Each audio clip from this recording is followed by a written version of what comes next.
Boa noite. Nós vamos estar conversando, como sempre, a respeito de família, até porque entendemos que esse é um dos benefícios, essa é uma das maneiras de Deus, não é, abençoar a humanidade. É uma das maneiras que Deus criou para o desenvolvimento do ser humano. Se a gente for comparar o que é família hoje com o que era família há 100 anos atrás, ou o que era família há 1000 anos atrás, as diferenças são enormes. Não existe um padrão para sempre. O que é família, então, dentro desse projeto de Deus? É o berço onde uma pessoa nasce e onde essa pessoa vai se desenvolver com a ajuda de outros. E isso até casa muito bem com a ideia como Jesus coloca a questão da família.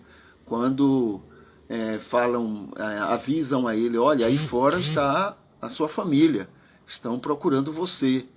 Então ele, dentro da visão de Deus, dentro da visão bíblica, não é? Então ele entende, sem desfazer da família que as pessoas estavam mencionando, ele coloca que família seriam também aqueles com quem ele estava se relacionando. Então, o sentido de família vai além da questão sanguínea, né? Então é um ambiente social, né? Um grupamento social, isso dentro da visão bíblica. Um grupamento social onde as pessoas nascem e se desenvolvem. E nesse desenvolver são ajudadas, né? Auxiliadas por aqueles que estão diretamente ligados a ele, né? Isso pode acontecer também em situação onde não há um envolvimento sanguíneo, ok? Mas por que então família é fundamental? Porque é na família que você vai determinar todo o restante da vida social dos indivíduos. Então, é uma maneira divina, né, de demonstrar o seu amor. Então, família também é um instrumento divino para a demonstração do seu amor para com qualquer pessoa que exista, qualquer pessoa que venha a este mundo, né? Então, por que a gente para conversar sobre família? Por causa desse sentido. Quanto mais desfrutarmos do que seja família, do que ela significa, do que ela é instrumento, não é, para o desenvolvimento das pessoas, quanto mais tivermos uma visão disso, uma consciência disso, e por causa disso nos envolvermos em aproveitar isto, então todo mundo sai ganhando. As pessoas, as famílias e a sociedade em geral. Ok? Isso não permite que haja um exagero, né, como algumas pessoas fazem. Um exagero de tomar a família como se fosse algo acima de tudo. Não. Família é apenas mais uma maneira de Deus abençoar e ajudar no desenvolvimento das pessoas. Tá bom? Então, é nesse sentido que a gente se volta, né, a conversar a respeito de família. Hoje nós teremos conosco o Jonatas falando a respeito da espiritualidade. E dentro desse tema, ele vai nos falar sobre a educação religiosa, né, dentro de casa, no seio familiar. Tá bom? Então vamos ouvi-lo. Boa noite, senhor. Boa noite. E aí? Tudo bem? Tudo bem. Pode começar? Pode sim. Eu vou só fazer uma breve recapitulação, né, para poder a gente entrar direitinho no assunto. Não, o que eu vou mencionar aqui é um breve resumo. Vou começar falando da valorização ao próximo, né, como ponto inicial e principal que existe na espiritualidade, nós podemos ver de maneira geral. Né? E em cima disso, eu citar que eu comecei já a conversar a respeito da educação não é? A educação em casa, a educação no lar, né? Familiar, no caso, e a espiritualidade. E eu citei dois aspectos da educação. O primeiro foi com relação, né, à conversa direta, a mensagem direta sobre espiritualidade. Né? E nós falamos que é uma ferramenta um pouco chata, né? Por alguns motivos, porque nem todo mundo tem a capacidade de conversar com o seu cônjuge, ou com o seu pai, ou com o seu filho, né? Com muita seriedade, como conversaria se fosse uma coisa mais descontraída, ou se fosse uma bronca. Uma conversa mais séria requer, acho que, um nível de maturidade melhor e maior. Então, por isso, é um dos motivos chatos. O outro é o próprio interesse daquele que está ouvindo. Às vezes ele não está tão interessado em querer saber sobre questões e temas sobre isso, né? E um outro aspecto importante também na mensagem direta é a ignorância. Às vezes o cônjuge, ou o pai, ou o filho, não se vê na condição, né, de conversar, né, por não dominar muito o assunto, por não dominar muito bem a conversa, não sabe para onde vai, tem medo de ter perguntas e não souber responder, né, ou andar em águas estranhas, onde ele não sabe aprofundar. Então, esse é um aspecto. Né? O outro aspecto que eu citei também, mensagem direta é uma importante ferramenta com esses problemas. Uma outra é o exemplo a ser dado. E nós falamos da importância do exemplo com relação a você querer passar uma mensagem. E eu citei de novo, pela terceira vez, o Confúcio, né? Que as palavras, elas realmente convencem, mas são os exemplos que arrastam. Né? Então, é fundamental também a pessoa que vai cobrar, que vai conversar, ela está tanto à vontade para querer mudar a partir dali, quanto para ser referência para o que for passado. Então, esses são... um outro ponto também interessante, antes de eu entrar no tema de hoje, que é a educação religiosa, sobre a questão do exemplo, é que é importante também para quem for conversar e servir de exemplo, demonstrar que não é só proteção ao ente querido.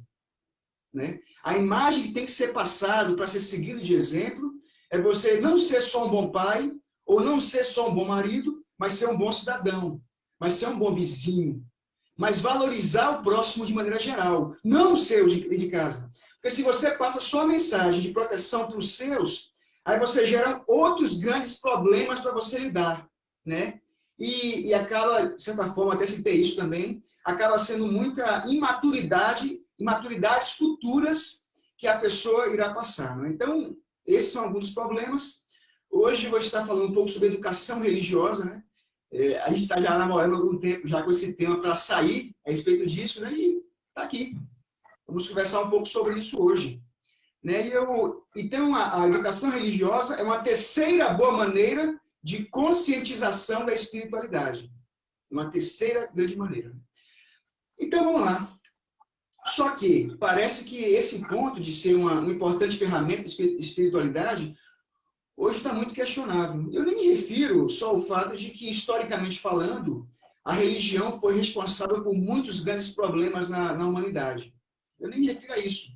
Mas é porque todo esse passado, que é verídico, muitas das coisas são verídicas, outras são inventadas, mas muito desse passado hoje está sendo jogado na nossa cara. Então, o problema está exatamente aí. Né? Como vamos lidar com isso? Está sendo jogado por quê na nossa cara? Porque hoje nós temos muito acesso à informação. Hoje as pessoas elas conseguem, daqui de casa mesmo, né, conhecer tudo que o mundo está falando, está conversando, a ideia do indivíduo mais ignorante possível a respeito de um tema que ele nem mesmo domina. A opinião desse cara vai ter igualmente valor do que aquele que está estudando para falar alguma coisa relevante. Então, esse é um perigo. Né? E eu queria, antes de aprofundar sobre a questão da educação religiosa, eu preciso levantar alguns pontos essenciais, né, para poder preparar a nossa cabeça. E a primeira coisa é sobre a questão da democracia. Né? Eu já ouvi um pastor uma vez comentando a respeito do conhecer a Deus, e ele falou que muitas pessoas elas querem conhecer a Deus como se fosse um cappuccino. Só que eles não querem ter a coragem de mexer todo o cappuccino no leite para dissolver e sentir o gosto tanto doce quanto amargo. Eles só querem pegar aquela parte de cima do cappuccino sem misturar. Para dizer, não, ó como Deus é doce, ó como Deus é bom. E quando você faz a mistura e filtra, e você também coloca lá a justiça, a sua concepção com relação a Deus, ela muda um pouco. Então, eu vou usar esse exemplo para também falar um pouco da democracia. Nós estamos hoje vivendo um período onde muitas pessoas querem valorizar a democracia, elas dizem que é a melhor opção, e eu creio também que seja a melhor opção, só que elas não querem confrontar com as consequências negativas da democracia. Eles agem com imaturidade quando tem que lidar com essa consequência. Não é? Ou seja, o indivíduo ignorante, o indivíduo mau caráter, ele tem tanto direito de votar e eleger alguém quanto eu tenho. Ele tem tanto direito de ter voz na internet quanto eu tenho. Né? É igual, é o preço da democracia. Nós temos que lidar com esses indivíduos. Né? Então, essas informações elas estão aí, estão jogadas. Né? E eu já citei aqui, a princípio, de pessoas muito ignorantes, pessoas mal tendenciosas, que vão ter voz diante da mídia, que vão ter voz na imprensa, para todo mundo ouvir, e fica a seu critério se você acredita ou não. E, consequência disso, pessoas também que querem, muitas vezes, prejudicar mais a imagem dos religiosos, e jogam lá, e os próprios religiosos também piorando a sua imagem através da mídia. É um negócio muito complicado e muito perigoso, mas existe, e está aí. Se ocorrer agora mesmo algum evento no Japão, né, dentro de poucos segundos, minutos, nós vamos daqui do Brasil já ficar sabendo o que aconteceu lá no Japão. Nós estamos extremamente avançados com relação à questão histórica sobre a informação hoje. Né? Infelizmente, quando lidamos com essa democracia, quando lidamos com essa realidade de redes sociais, de imprensa, com muito poder, né, com muita informação, consequentemente, o passado dos religiosos, eles não são apagados, muito pelo contrário. Eles são muitas vezes descobertos e jogados na nossa cara. E a pergunta que fica é, como vamos agir perante essa realidade? O problema que se percebe muitas vezes é que a maneira como estamos agindo, né, a nós como religiosos, não está sendo da forma correta e coerente para lidar com a situação. Né? Isso é um problema que vamos estar conversando mais para frente, mas a princípio, né, quando nós falamos em questão de religião, uma das coisas que tem que ser colocada aqui, apresentadas como ponto fundamental, é que toda religião, olha só, toda religião, de alguma forma, ela agrega para que as pessoas sejam melhores cidadãos, certo? Esse é um ponto. Aí eu pergunto, é indiscutível? Não. Por que não é? Quando eu falei a respeito da religiosidade, né, com uma maneira de conscientizar a espiritualidade, eu falei aqui só que não, agora novamente eu repito a frase. Né? Deveria ser assim, deveriam formar melhores cidadãos, só que também, hoje em dia, só que não. Nós estamos vendo aí situações de muitos religiosos não querem aceitar as recomendações, não querem obedecer leis, né, daqueles que estão no poder. Isso também prejudica a imagem da religião. Okay? Só que, vamos partir do princípio de que toda religião, né, ela transforma pessoas como melhores cidadãos. Né? Então, de maneira geral, eu vou levantar aqui alguns pontos importantíssimos com relação à religião. E aí com relação à educação, essa educação religiosa dentro do lar, certo? E o primeiro ponto, eu anotei aqui para poder já passar para vocês, é não cometer crimes. A gente não vê muita religião tentando incentivar as pessoas a serem criminosas. Muito dificilmente. Né? Nós temos aí, com isso, nosso exemplo principal aqui no Brasil ainda é o cristianismo. E o cristianismo, ele muito valoriza o testemunho. Então, consequentemente, quando você trata da sua imagem ou da imagem do cristianismo, existe uma preocupação, muitas vezes, com relação à sua criminalidade. Você não quer cometer, você não quer ser alguém fora da lei, você não quer ser um criminoso, porque você prejudica a sua imagem na sociedade e você prejudica a imagem da sua religião também. Então, essas duas preocupações. Então, ela não favorece a criminalidade, apesar que, né, por uma questão muito paradoxal, se formos hoje, né, em muitos presídios, vamos ver que são filhos de muitos religiosos lá. Mas esse é um ponto a ser conversado à parte, né? Outro aspecto está na disciplina, né? Então, o testemunho é um aspecto, né? E a não cometer criminalidades. E o outro é disciplina. Quais são essas disciplinas? O indivíduo ele tem que acordar cedo para poder ir em alguma atividade. O indivíduo ele estuda a lição, né? Para poder se preparar. O indivíduo ele faz culto doméstico, alguma participação dentro do seu lar, algum trabalho. Separa dízimo, se for cristão, ou algum tipo de contribuição, né? De sua condição financeira para aquela. Então, ele torna indiretamente as pessoas, né, muito mais disciplinadas pela religião. Então, a religião também ela favorece isso no indivíduo. Certo? Então, esse é o segundo aspecto. E o terceiro está na esperança. E aí é uma coisa totalmente ligada à espiritualidade. Porque é a esperança e a motivação do indivíduo em continuar naquela religião. Né? Esse é um aspecto importante, porque existem estudos que comprovam que as pessoas, as religiosas, né, as que têm algum tipo de crença, elas vivem, em média, 5 anos mais do que as pessoas que não têm. Isso é uma comprovação científica, feito estudo sobre isso. Então, é fundamental quando a pessoa, o indivíduo, né, ela vê algum tipo de objetivo de vida, ela vê algum propósito naquilo. Né? Isso a motiva a viver mais. Isso a motiva a vencer muitas enfermidades. E até mesmo prepará-la, olha só, até mesmo prepará-la, né, a sua saúde mental, preparar a maneira como lidar, porque quando você tem muitas das coisas já esclarecidas, do porquê tem que ser vivo, do porquê tem que ser um bom pai, do porquê tem que passar uma boa imagem, do porquê tem que servir melhor o seu Senhor, né? Depende de como você crê, isso torna a sua saúde mental muito melhor, muito mais equilibrada. Você consegue lidar melhor com isso. Você está muito mais encaminhado, está muito mais inclinado a lidar com isso. Então, esse é o terceiro aspecto, né? A esperança e a motivação que ela promove nas pessoas. O quarto aspecto é a questão social.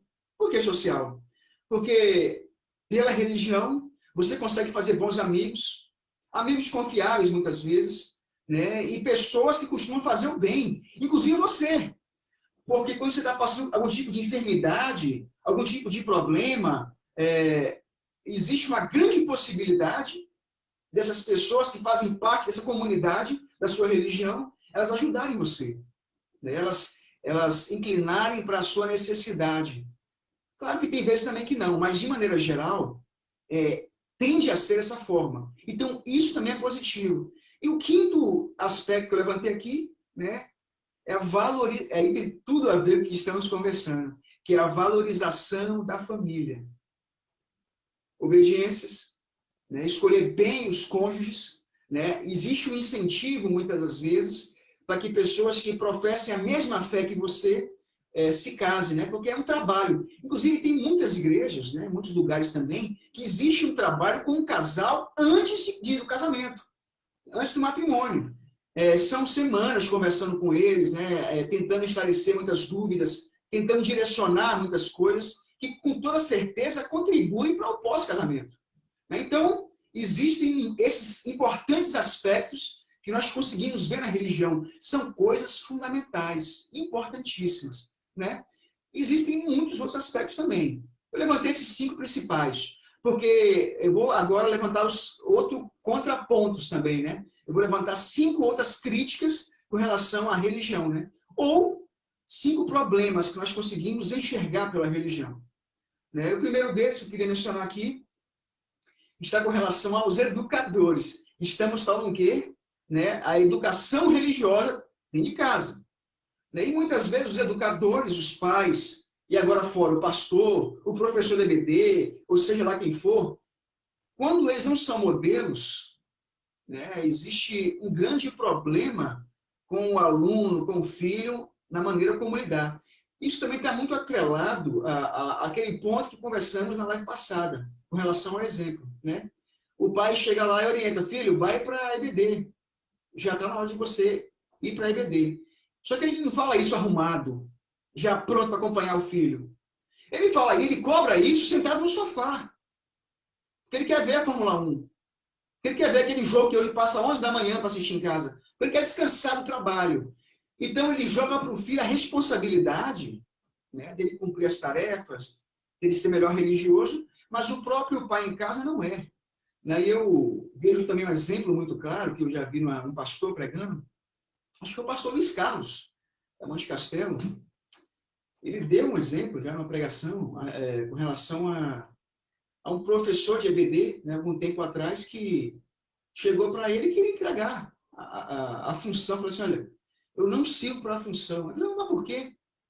Aí ele falou assim, olha, eu não sirvo para a função porque eu não quero ser modelo para ninguém. Porque se eu for professor de EBD, eu vou ter que ser modelo. O pessoal vai querer cobrar de mim, vai querer enxergar eu para ser um tipo de exemplo. Eu não quero ser esse monumento. Né? Como se o cristão tivesse essa opção. Né? Então, nós estamos vivendo momentos tristes com relação a isso, a questão do modelo. É importantíssimo, é fundamental com que aquilo que você fala esteja atrelado diretamente com aquilo que você faz, para ter coerência na educação. Porque se você não fizer isso, não tem coerência. Não acompanha. É muito mais fácil a pessoa aprender na prática do que na teoria. Porque se eu falar para você uma palavra mais complicada e conceituar ela aqui para você, talvez você não entenda a palavra. Mas se eu der um exemplo, aí, opa, eu entendi. Falta a contextualização. E o exemplo, muitas das vezes, serve para contextualizar a mensagem que você quer passar. Certo? Então, essa é a primeira crítica, né? É a questão do modelo. O segundo é a questão da doutrina contraditória com a verdade e, muitas das vezes, por interesse.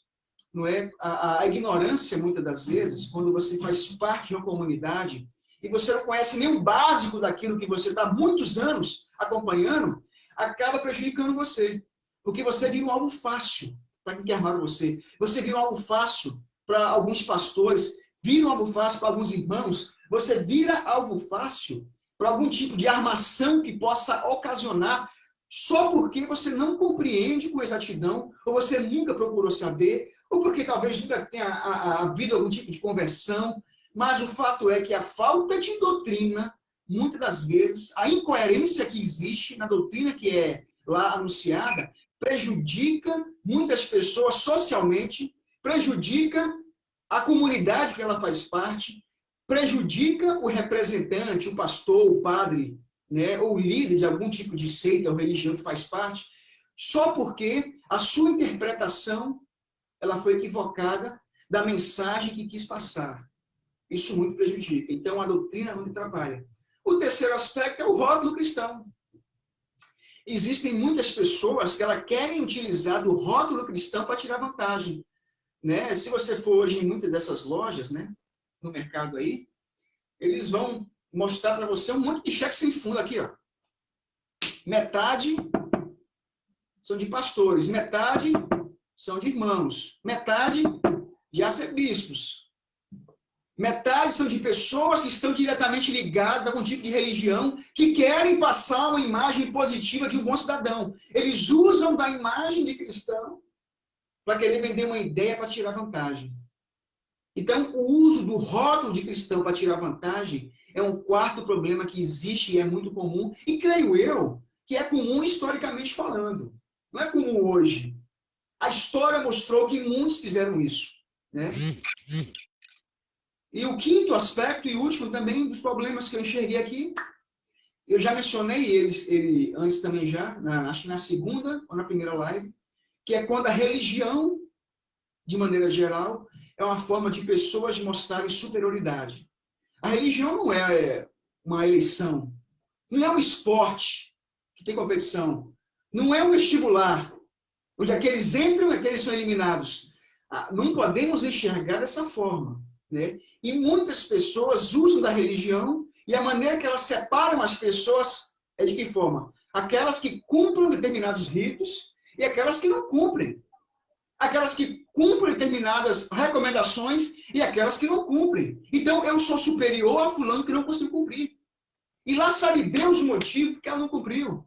Mas eu me sinto superior a ela e me dá o direito de apontar o dedo para ela.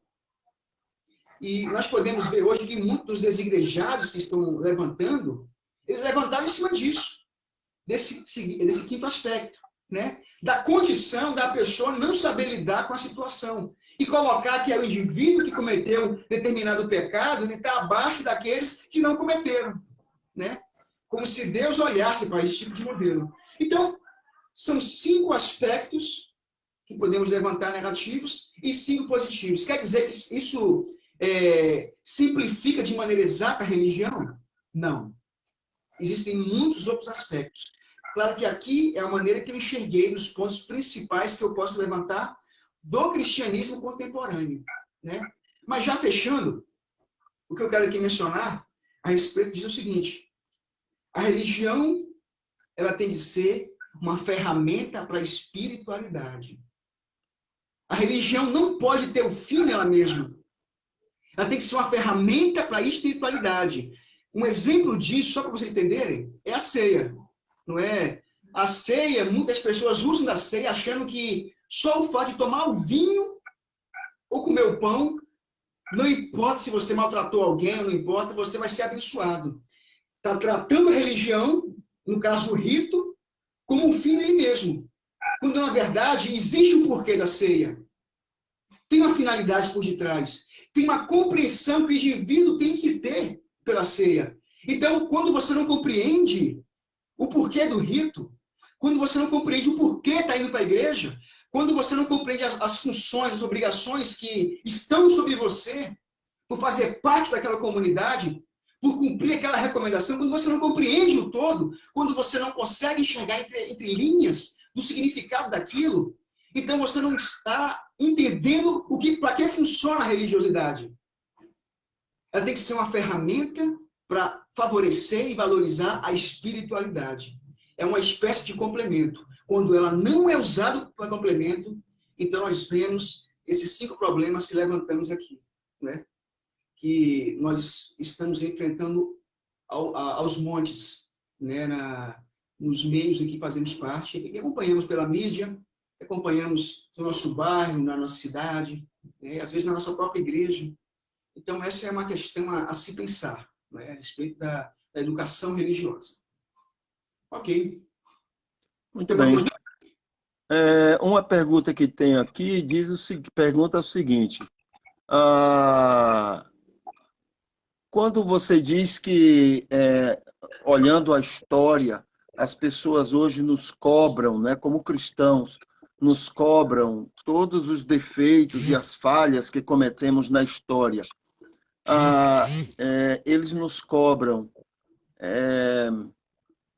porque simplesmente cobram, ou porque hoje, às vezes, a gente tem se comportado de uma maneira, digamos que hipócrita. Ou seja, a gente fala uma coisa e vive outra. E a história termina testemunhando exatamente isso. Então, eles nos cobram, não porque querem apenas cobrar, mas porque eles veem algo contraditório, né? A gente diz uma coisa e pratica outra. Seria isso? Esse sentido da cobrança? Olha, eu creio que sejam as duas coisas, mas a mais perigosa é a segunda que você mencionou. Porque eu já conversei essa semana com alguém e o ser humano, na minha maneira de enxergar, ele nunca é imparcial. O ser humano, em nada, ele consegue ser imparcial. Não é? Eu já li alguns pontos acho que é de Platão, quando ele menciona a respeito do juiz verdadeiro. Qual seria o juiz ideal para julgar alguma coisa? Seria alguém que não sofreu, mas que de alguma forma se compadece por aquele que sofreu. Tentando assim fazer uma mesclagem geral para tentar mostrar o máximo da capacidade de ser uma pessoa imparcial. Mas ainda assim ele não consegue ser imparcial. Em resumo, tem pessoas que realmente elas têm, a Bíblia fala em João 3, versículo 20, 19, né, da dificuldade que existe do mundo em lidar com relação à imagem de Jesus, né? Porque tudo que Cristo representa é algo que muito repele as pessoas de fora. Eles não querem se aproximar de Jesus porque não é atrativo. Então, quando eles veem a luz se apresentando, eles, como trevas, eles querem se ocultar, né? Eles não querem mudar algumas coisas, não querem mudar algumas concepções. Então, essas pessoas também existem, elas estão também apontando o dedo para o cristianismo. Então, elas apontam o dedo porque têm muito medo daquilo que o próprio Cristo representa, não é? Então, elas existem. Só que o perigo não são elas. Essas pessoas, elas vão lidar com Jesus. O grande perigo são aquelas que realmente têm motivo para criticar.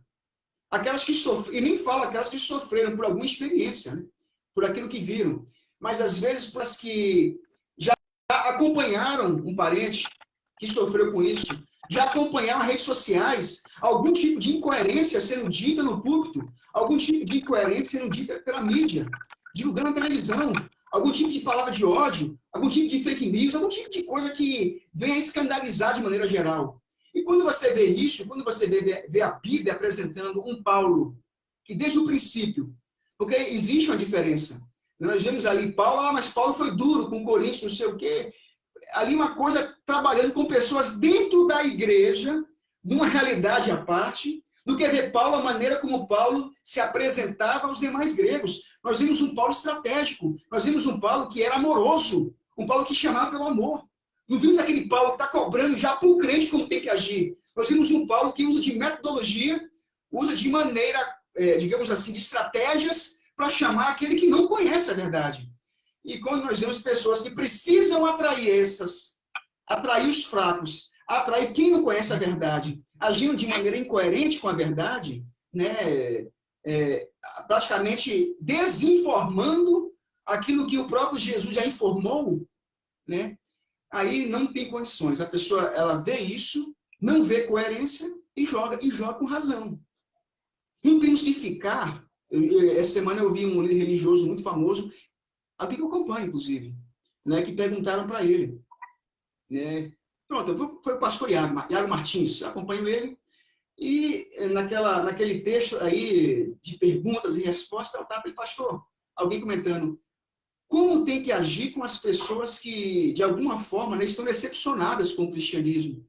Aí ele mencionou assim, não, mas essas pessoas também decepcionam o cristianismo. Ou seja, eu não vou tentar mudar onde eu estou errado. Eu vou tentar apontar o dedo em quem está errado e mostrar porque ele também é falho.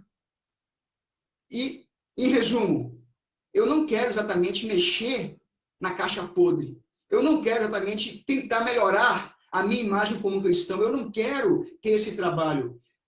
Eu quero que aquele indivíduo que está lá, ele cale a boca. Ou ele vira alguém que tem a condição de criticar, ou seja, ninguém. Porque a mulher adúltera não pode criticar, né? Quando Jesus falou isso, né? Ninguém pode criticar, porque ninguém vai ter tanta coerência para criticar. Quem não peca para criticar? E quando vamos nos sentir na condição de mudarmos onde estamos errados, se ninguém pode criticar?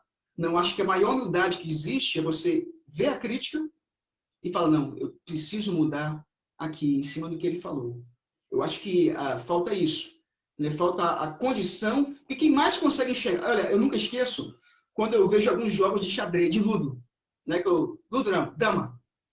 Eu joguei muito dama, né? E eu estava passando por um momento que eu estava ali tentando achar uma jogada e alguém de fora chegou e falou assim, olha, a jogada é aqui. Ela viu a jogada. Eu estava tão ali focada e a pessoa de fora acabou de chegar, ela olhou onde estava ali a melhor jogada a ser feita. E eu vi que o olhar de fora, ele também tem que ser incluso. Então, a pessoa, nós temos que sim, se ela tem que criticar, como melhora isso? Melhora, primeiro ponto, admitir onde estamos errados, nos fazer conscientizar, nos fazer estudar maneiras de como melhorar aquela crítica, né, para podermos passar uma melhor imagem. Porque diz, inclusive, a Bíblia, no livro de Atos, que a igreja primitiva, ela caiu na graça do povo. Né? Então, uma das estratégias que podemos ver nesse modelo de igreja é justamente se fazer de uma igreja que consiga atrair as pessoas para perto de Jesus. Não é? Então, esse é um ponto. Mais alguma pergunta? Não. Não, nenhuma pergunta, não. Eu apenas queria que você se despedisse e a gente ir falar para as pessoas. Agora nós vamos, ao encerrar aqui, nós vamos para um encontro, uma live com o Adson, lá no Instagram do Adson. A gente vai estar conversando sobre um projeto que ele está coordenando no Psicalme. O projeto é sobre a rotina nociva conjugal. Então, é um trabalho que estamos organizando para beneficiar casais que estão vivendo ou querem se preocupar de não viverem no futuro essa questão da rotina e usar o relacionamento familiar como algo mais saudável, né, para eles. Então, a gente vai terminar aqui e a gente vai para lá, para o Instagram do Adson, né? Então, que você se despeça e na próxima segunda-feira a gente está de volta para aprender mais um pouquinho em cima deste tema muito interessante para a vida da família, não é? Naquilo que estamos estudando juntos com você. Perfeito. Eu gostaria só de, antes de finalizar, dar de novo aquela palavra que eu dei na semana passada, né? Eu não sou o dono da razão. Já falei que, à medida que eu for estudando mais e ver que algum ponto que eu levantei lá atrás contradiz com aquilo que eu estou aprendendo na frente, você não tenha dúvida que eu vou retomar ele. Falar, olha, aqui eu errei, ou aqui eu pensei, eu levantei um outro aspecto em cima disso, que eu acho que é assim que a gente cresce, tá certo? Então, até o nosso próximo encontro e fiquem atentos à próxima live que virá a seguir. Muito bem. Nós temos conosco algumas pessoas muito importantes, muito boas, e inclusive a Érica. Érica, é um prazer ter você conosco e outros, Misael, né? O próprio Adson e outros que já passaram e estiveram conosco. Então, que Deus continue abençoando todos e usando cada um para abençoar suas próprias famílias e todos aqueles que, de uma maneira ou outra, convivem com vocês. Um abraço.